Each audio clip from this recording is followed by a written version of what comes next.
ఏకాదశి వ్రతం ఏమని వర్ణించగలను చక్కటి ఏకాదశి పాటలు. ఏకాదశి వ్రతము ఏమని వర్ణించగలను, ఎన్ని తరములు ఏకాదశి. నారాయణ శ్రీమన్నారాయణ, ఎన్ని వ్రతములు ఏకాదశి. మించిన సాటి గలదాయిలలోన, నారాయణుడు పాల సముద్ర తీరాన. నారాయణుడు అసురుల గడాలను కట్టించడానికి, తనలో నుంచి ఒక దివ్య శక్తికి ప్రాణం పోసి అవతరింపజేసెను. ఆ తల్లే ఏకాదశి దేవతగా నామకరణము చేసెను. మురాసురుని సంహరించుటకై, దేవతలను రక్షించుటకై అవతరించెను ఏకాదశి మాత. 33 కోట్ల అధ్వాజులకిది ఆల్వారులకు ఆనందము. ఏకాదశి పరమానందం, ఈ ఏకాదశి వ్రతము పరమానందం.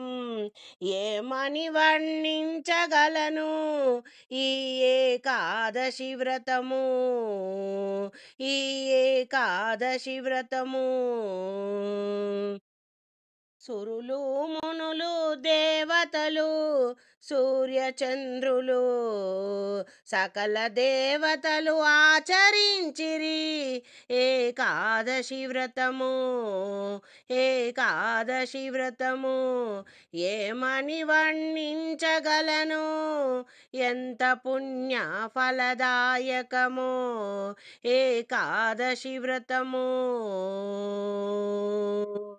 ద్వాదశి నాడు పంచామృతములు పంచుకొందురు.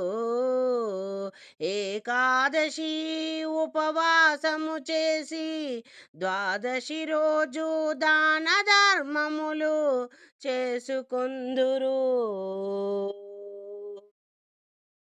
108 ఆల్వార్ క్షేత్రములు ఘనముగా జరుపుకొనేను ఏకాదశి ఉత్సవములు. ఏకాదశి ఉత్సవములు ఏమని వర్ణించగలను, ఏకాదశి వ్రతము సరిసాటి కలదా ఏ వ్రతమైనా ఇలలోనా.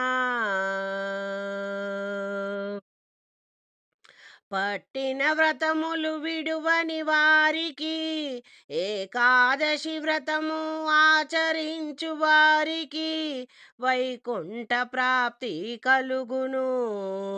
వైకుంఠ ప్రాప్తి కలుగును. ఏకాదశి వ్రతము ఏమని వర్ణించగలను, ఎంత పుణ్య ఫలదాయకమో ఏకాదశి వ్రతము. ఏకాదశి వ్రతము.